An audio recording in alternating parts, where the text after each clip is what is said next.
Good morning. Welcome to 3060 Headlines. Seemandhra ఆత్మ గౌరవ సభకు భారీగా ఏర్పాట్లు. కాకినాడ వేదికగా ప్రశ్నించనున్న పవన్. కేంద్రం దగాపై భగ్గుమన్న ఏపీ. హోదా రైల్వే జోన్ల కోసం మిన్నంచిన నిరసనలు. తెలంగాణకు ప్యాకేజీ కావాలి. కేంద్ర మంత్రి అరుణ్ జైట్లీని కోరిన కేటీఆర్. కావేరీ నీటి విడుదలపై అట్టుడుకుతున్న కర్ణాటక. ఇవాళ రాష్ట్ర బంద్కు కన్నడ సంఘాల పిలుపు.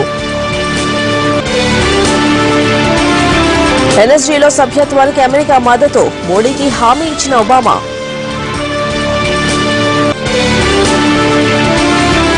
యుఎస్ ఓపెన్ లో సెరీనాకు షాక్. సెమీస్ లో ప్లిస్కోవా చేతిలో ఓటమి.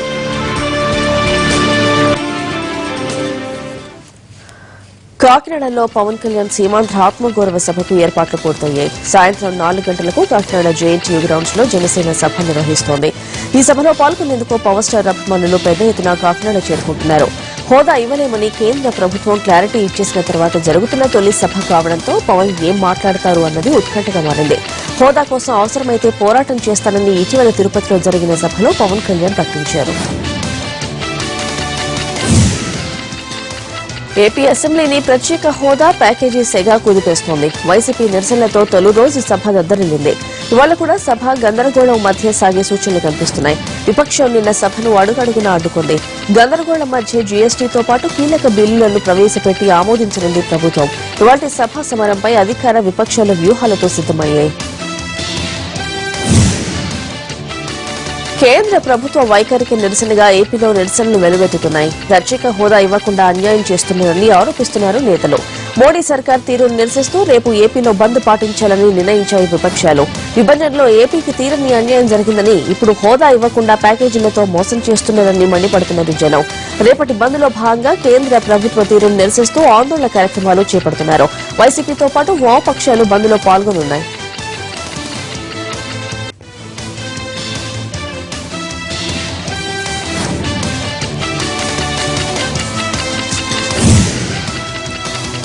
ప్రత్యేక హోదా ఇవ్వలేమన్న కేంద్ర ప్రకటనను నిరసిస్తూ రాజమండ్రిలో ఆందోళనలు, నిరసన ప్రదర్శనలు జరిగాయి. కోటగుమ్మం సెంటర్ వద్ద కొవ్వొత్తుల ర్యాలీ నిర్వహించారు కాంగ్రెస్ నేతలు. ప్యాకేజీల ద్వారా వచ్చే కమిషన్లకు ఆశపడిన టీడీపీ నేతలు కేంద్ర మాటలకు తలవంచారని విమర్శించారు. బీజేపీ ఎన్నికల్లో ఇచ్చిన హామీ నిలబెట్టుకోవాలని, ఏపీకి ప్రత్యేక హోదా ఇవ్వాల్సిందేనని డిమాండ్ చేశారు కాంగ్రెస్ నేతలు.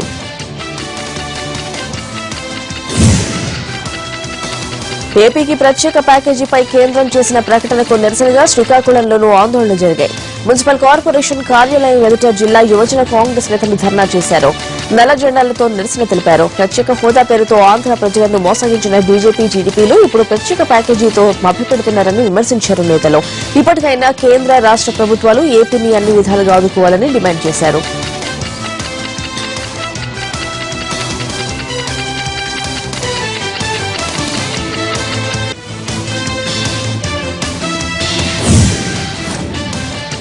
పునర్విభజన చట్ట ప్రకారం తెలుగు రాష్ట్రాలకు ఇవ్వాల్సిన రాయితీలను వెంటనే ఇవ్వాలని కేంద్ర మంత్రి అరుణ్ జైట్లీని కోరారు తెలంగాణ మంత్రి కేటీఆర్. ఢిల్లీలో జైట్లీతో భేటీ అయిన కేటీఆర్ పలు అంశాలపై చర్చించారు. బీఆర్జీఎఫ్ కింద జిల్లాలకు ఇచ్చే నిధుల్లో 2వ విడత సహాయం తెలంగాణకు అందలేదన్నారు. ఏపీకి ఇచ్చినట్లే తెలంగాణలో వెనుకబడిన జిల్లాలకు కూడా ఆర్థిక సహాయం ఇవ్వాలని కోరారు కేటీఆర్. విభజన చట్టంలోని అన్ని అంశాలను నెరవేరుస్తామని కేటీఆర్ కు హామీ ఇచ్చారు అరుణ్ జైట్లీ. కొత్త జిల్లాల ఏర్పాటుపై తెలంగాణ ప్రభుత్వం చకచక పావులు కలుపుతోంది. ఇవాళ జిల్లా కలెక్టర్లు, వివిధ శాఖల కార్యదర్శులు, శాఖాధిపతులతో వీడియో కాన్ఫరెన్స్ నిర్వహించనున్నారు సీఎస్ రాజీవ్ శర్మ. ప్రతిపాదిత మండలాలు కాకుండా కొత్తగా ఏర్పాటు చేయబోయే మండలాలు, రెవెన్యూ డివిజన్ల గురించి చర్చించనున్నారు. ఉద్యోగుల కేటాయింపులు, ఆర్డర్ టు సర్వే విధానం గురించి చర్చిస్తారు. జాబ్ చాట్స్ రూపకల్పన, అవగాహన కలిగించేందుకు వర్క్ షాప్ తదితర అంశాలను కూడా సమీక్షించనున్నారు.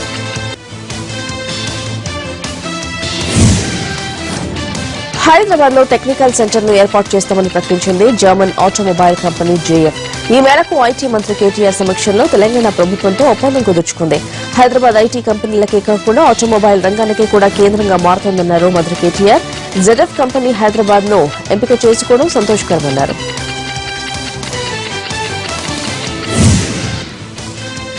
కృష్ణా జిల్లాల వివాదంపై బ్రిజేష్ ట్రిబ్యునల్లో 4 రాష్ట్రాలతో పాటు కేంద్రం వాదనలు ముగిశాయి. బ్రిజేష్ అధ్యక్షతన ఏర్పడిన కృష్ణా ట్రిబ్యునల్లో రెండో రోజు కూడా 4 రాష్ట్రాలు తమ వాదనలు వినిపించాయి. కృష్ణా జిల్లాలను 4 రాష్ట్రాలకు కొత్తగా కేటాయింపులు జరపాలని ఏపీ, తెలంగాణ వాదించగా గతంలో ఏపీకి కేటాయించిన నీటిని తెలుగు రాష్ట్రాలకు పంచి ఇవ్వాలని వాదించాయి. 3 వారాల తర్వాత బ్రిజేష్ ట్రిబ్యునల్ వాదనలు వినిపించనుంది.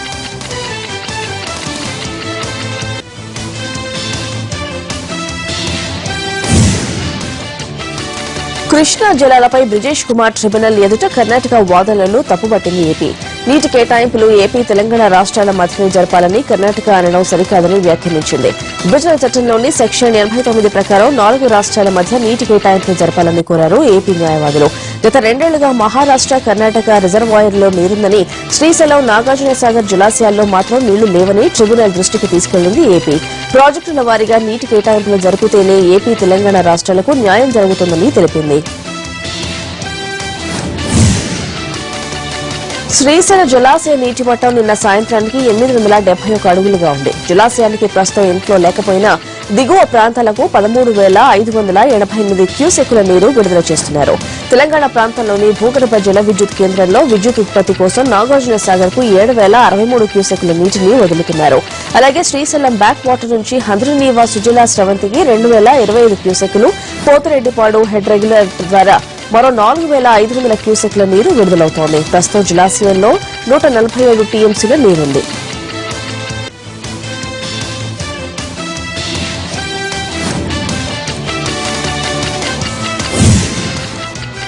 బులెటిన్లో షార్ట్ బ్రేక్ తీసుకుందాం.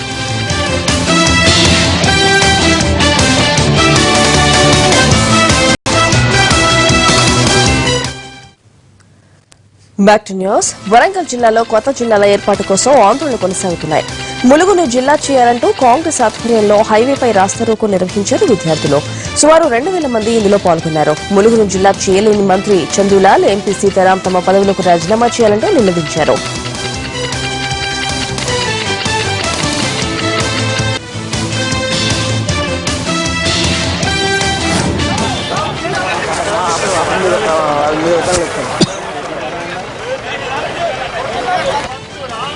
జిల్లా ముత్తురా జై కాంగ్రెస్ జై కాంగ్రెస్ జై కాంగ్రెస్ జై కాంగ్రెస్.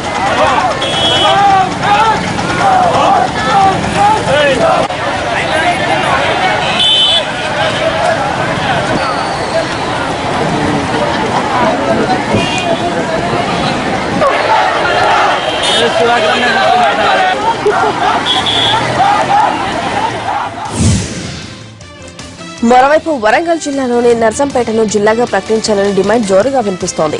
నర్సంపేట జిల్లా సాధన కోసం విపక్షాలు బంద్ పాటించాయి.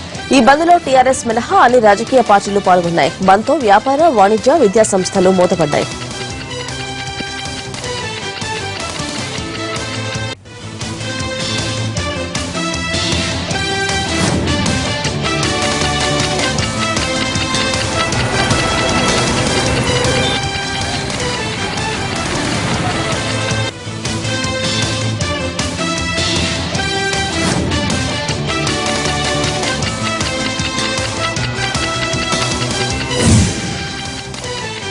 స్కాలర్షిప్లను వెంటనే విడుదల చేయాలని డిమాండ్ చేస్తూ కరీంనగర్ కలెక్టరేట్ ఎదుట ఆందోళనకు దిగారు బీసీ విద్యార్థులు. పెండింగ్ లో ఉన్న స్కాలర్షిప్లతో పాటు బీసీ సబ్ ప్లాన్ ను అమలు చేయాలన్నారు. కలెక్టరేట్లోకి చొచ్చుకెళ్లేందుకు విద్యార్థులు ప్రయత్నించడంతో పోలీసులు అడ్డుకున్నారు.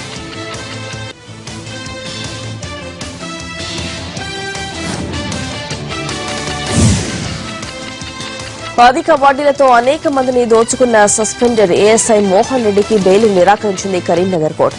చల్ల నారాయణ రెడ్డి ఆత్మహత్య కేసులో అరెస్ట్ అయిన మోహన్ రెడ్డి ప్రస్తుతం కరీంనగర్ జిల్లా జైల్లో జ్యుడిషియల్ రిమాండ్ లో ఉన్నాడు. తన ఆత్మహత్యకు ఏఎస్ఐ మోహన్ రెడ్డి, అతని బినామీలే కారణమంటూ సుసైడ్ నోట్ రాశాడు చల్ల నారాయణ రెడ్డి.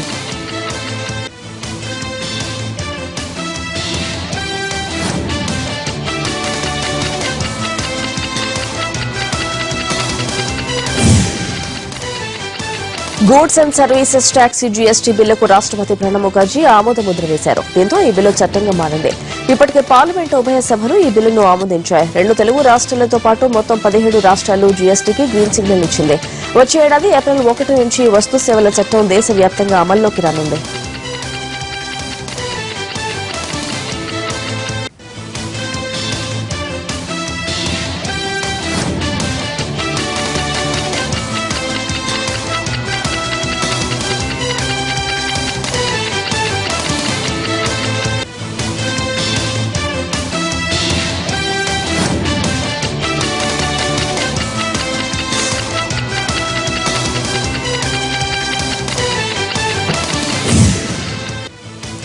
24 ఏళ్ల సుదీర్ఘ విరామం తర్వాత గాంధీ కుటుంబానికి చెందిన వ్యక్తి అయోధ్యలో పర్యటించనున్నారు. 1992లో బాబ్రీ మసీదు కూల్చివేసిన తర్వాత గాంధీ కుటుంబానికి చెందిన ఏ ఒక్కరూ అయోధ్యలో పర్యటించలేదు. కాంగ్రెస్ ఉపాధ్యక్షుడు రాహుల్ గాంధీ కిసాన్ యాత్రలో భాగంగా 4వ రోజైన ఇవాళ అయోధ్యలో పర్యటిస్తారు. హనుమాన్ గర్హి దేవాలయాన్ని దర్శించుకుని ప్రత్యేక పూజలు నిర్వహిస్తారు. వివాదాస్పద రామజన్మభూమి బాబ్రీ మసీదు స్థలాన్ని సందర్శిస్తారా లేదా అనే దానిపై ఇంకా స్పష్టత లేదు. 26 ఏళ్ల క్రితం రాహుల్ తండ్రి మాజీ ప్రధాని రాజీవ్ హనుమాన్ గర్హి దేవాలయాన్ని దర్శించుకోవాలనుకున్నారు, కానీ అప్పట్లో అది సాధ్యం కాలేదు. ఉత్తరప్రదేశ్ ఎన్నికల ప్రచారంలో కాంగ్రెస్ కు వింత అనుభవాలు ఎదురవుతున్నాయి. 2 రోజుల క్రితం జరిగిన బహిరంగ సభలో జనం మంచాలు ఎత్తుకుపోవడంతో ఈసారి గోండాలో జరిగిన సభలో కాంగ్రెస్ శ్రేణులు జాగ్రత్త పడ్డారు. మంచాలను తీసుకెళ్లే ప్రయత్నం చేసిన వాళ్లను అడ్డుకున్నారు సెక్యూరిటీ సిబ్బంది. దీంతో కోపగించుకున్న కొంతమంది జనం మంచాలను విరిసేసి పారేశారు.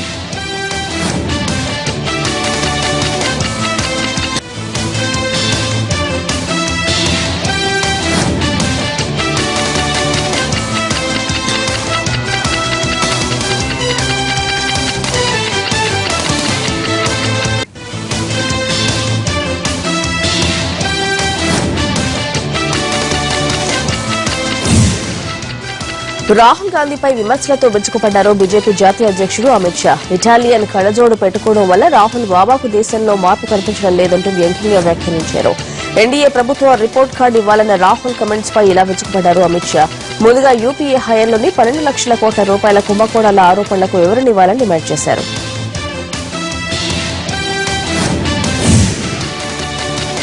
నవజోత్ సింగ్ సిద్ధు కొత్త రాజకీయ పార్టీ పెట్టారు. ఆవాజే పంజాబ్ పేరుతో పార్టీ ప్రారంభిస్తున్నట్టు చండీగఢ్ ప్రకటించారు ఈ మాజీ క్రికెటర్. శిరోమణి అకాలీదళ్ బహిష్కృత నేత స్వతంత్ర ఎమ్మెల్యేలతో కలిసి ఆయన పార్టీ ప్రారంభించారు.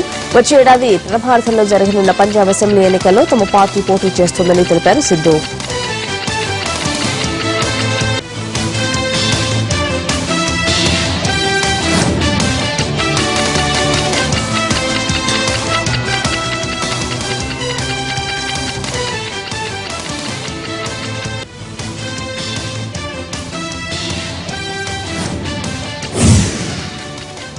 బీజేపీ జాతీయ అధ్యక్షుడు అమిత్ షాకు సూరత్ లో చేదు అనుభవం ఎదురైంది.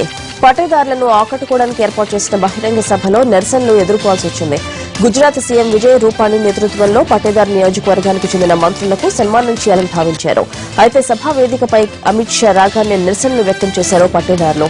కుర్చీలను ధ్వంసం చేయడంతో పాటు అమిత్ షాకు వ్యతిరేకంగా హార్దిక్ పటేల్ కు అనుకూలంగా నినాదాలు చేశారు. పోలీసులు నిరసనకారులను అదుపులోకి తీసుకున్నారు.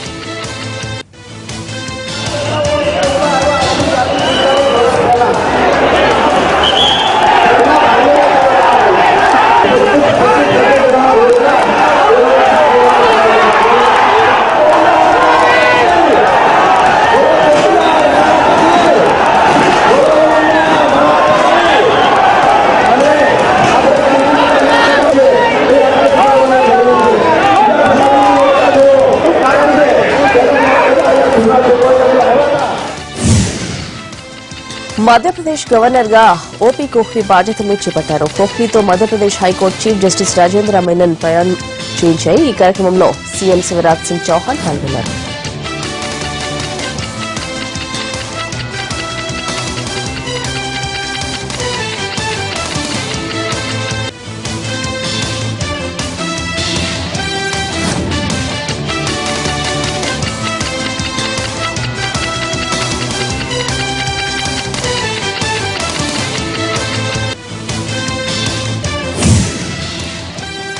ఈద్ సమీపిస్తున్న తరుణంలో హర్యానాలో కొత్త వివాదానికి తెరలేచింది. హర్యానాలోని హోటళ్లలో విక్రయిస్తున్న బిర్యానీలో వెలివిగా పశు మాంసం ఉంటోందనే ఫిర్యాదులు పోలీసులను పరుగులు పెట్టించాయి. దీంతో ఎక్కడికక్కడ బిర్యానీ సంచుల నుంచి శాంపిళ్లను సేకరించి పరీక్షలకు పంపారు పోలీసులు. హర్యానాలోని గోమాంస భక్షణపై నిషేధం ఉంది. దీన్ని ఉల్లంఘించిన వాళ్లకు గరిష్టంగా 10 ఏళ్ల జైలు శిక్ష పడే అవకాశం ఉంది. బీహార్ గయలో వరదలు ముంచెత్తుతున్నాయి. 2189 గ్రామాలు వరదల్లో చిక్కుకోవడంతో సుమారు 40 లక్షల మంది ఇబ్బందులు పడుతున్నారు.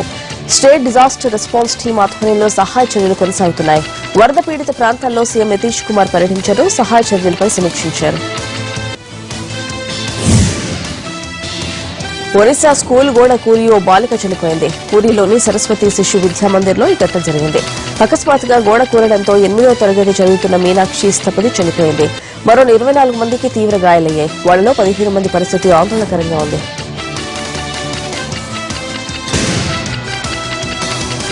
పశ్చిమ బెంగాల్ వినాయక ఉత్సవాల్లో అపశృతి దొరింది. మల్దా జిల్లాలో ప్రసాదం తిన్న 30 మంది అస్వస్థతతో ఆసుపత్రిలో చేరారు. బాధితులకు వెంటనే ప్రాథమిక చికిత్స అందించారు. అందరూ కోలుకుంటున్నట్లు వైద్యులు ప్రకటించారు.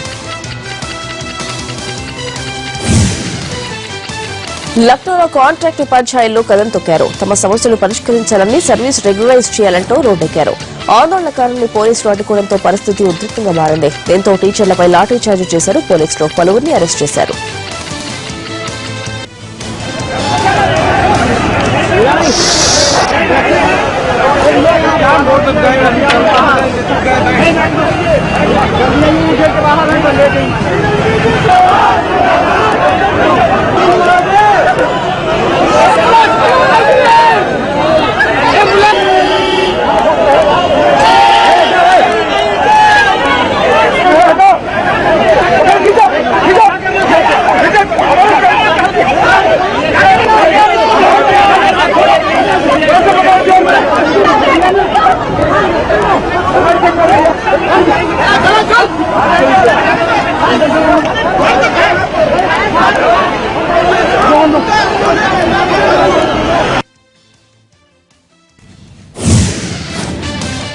తమిళనాడుకు కావేరీ జిల్లాలపై విడుదల చేయడంపై కర్ణాటకలో నిరసనలు కొనసాగుతున్నాయి. మాండ్య జిల్లాలో ఆందోళనకారులు పెద్ద ఎత్తున ర్యాలీ చేశారు. తమిళనాడుకు నీటి విడుదలను నిరసిస్తూ కర్ణాటక వ్యాప్తంగా ఇవాళ బంద్ నిర్వహించనున్నారు.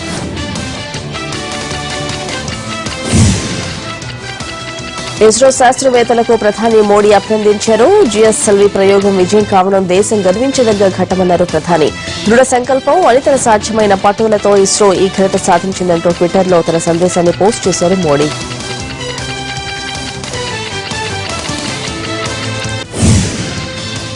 బ్రిటన్లో మరో shock break. Back to news. America టెక్సాస్లోని అల్పైన్ పట్టణంలో కాల్పుల కలకలం రేగింది. ఓ స్కూల్లో ప్రవేశించిన 2 దుండగులు కాల్పులకు తెగబడ్డారు. ఈ కాల్పుల్లో ఒకరు చనిపోయినట్టు తెలుస్తోంది. దీంతో ఆ ప్రాంతంలో గాలింపు చర్యలు ప్రారంభించారు పోలీసులు. అల్పైన్ పట్టణంలో స్కూళ్లు, కార్యాలయాలకు సెలవు ప్రకటించారు.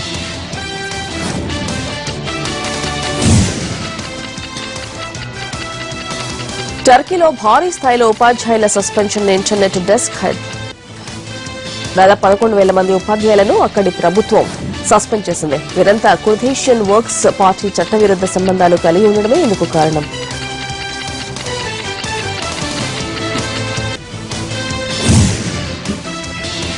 దేశీయ బ్యాంకింగ్ రంగంలోకి రోబోలు సేవలందించబోతున్నాయి. ఈ ఘనత మన దేశంలోని అతిపెద్ద ప్రైవేటు రంగ బ్యాంకు ఐసీఐసీఐకి దక్కింది. బ్యాంకింగ్ సేవలందించే సాఫ్ట్వేర్ రోబోను ఐసీఐసీఐ ఎండీ చందా కోచర్ ముంబైలో ప్రారంభించారు. ప్రపంచవ్యాప్తంగా కొన్ని బ్యాంకులు ఇలాంటి రోబోలను వాడుతున్న మన దేశంలో మాత్రం తొలిసారిగా వీటి సేవల్ని వినియోగించుకోబోతోంది ఐసీఐసీఐ బ్యాంక్. 100% ఖచ్చితత్వంలో పనిచేసే ఈ రోబోలు 200 రకాల సేవలు అందిస్తాయి. ముఖ్యంగా వినియోగదారుల సమయం వృధా కాకుండా క్షణాల్లో పనులు చక్కబెట్టడం వీటి ప్రత్యేకత.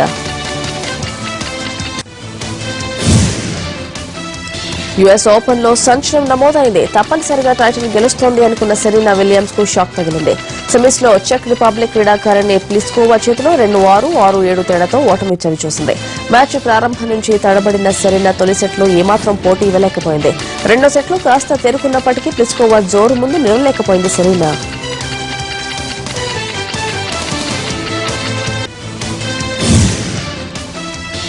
అమెరికా చికాగోలో వినాయక చవితి ఉత్సవాలు ఘనంగా జరుగుతున్నాయి. ఫ్యాక్స్ వ్యాలీ గణేష్ ఉత్సవ సమితి ఏర్పాటు చేసిన గణనాథుడికి ప్రత్యేక పూజలు నిర్వహించారు.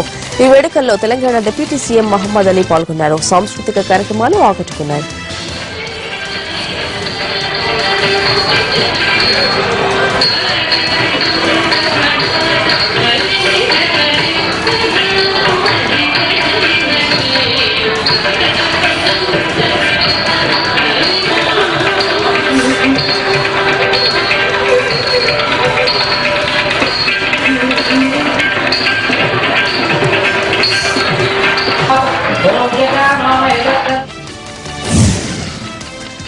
అమెరికా న్యూజెర్సీలో మీట్ అండ్ గ్రీట్ కార్యక్రమం ఘనంగా జరిగింది. తెలంగాణ అమెరికా తెలుగు సంఘం ఆధ్వర్యంలో జరిగిన కార్యక్రమానికి వ్యవసాయ శాఖ మంత్రి పోచారం శ్రీనివాస్ ముఖ్య అతిథిగా హాజరయ్యారు. బంగారు తెలంగాణ అభివృద్ధికి ఎన్ఆర్ఐలు తమ వంతు సహాయం చేయాలని కోరారు.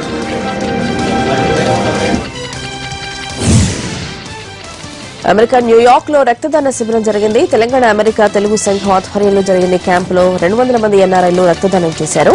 ఈ ఏడాది డిసెంబర్ నెల నుంచి తెలంగాణలోని జిల్లాలతో పలు సేవా కార్యక్రమాలు నిర్వహిస్తున్నట్లు తెలిపారు నిర్వాహకులు.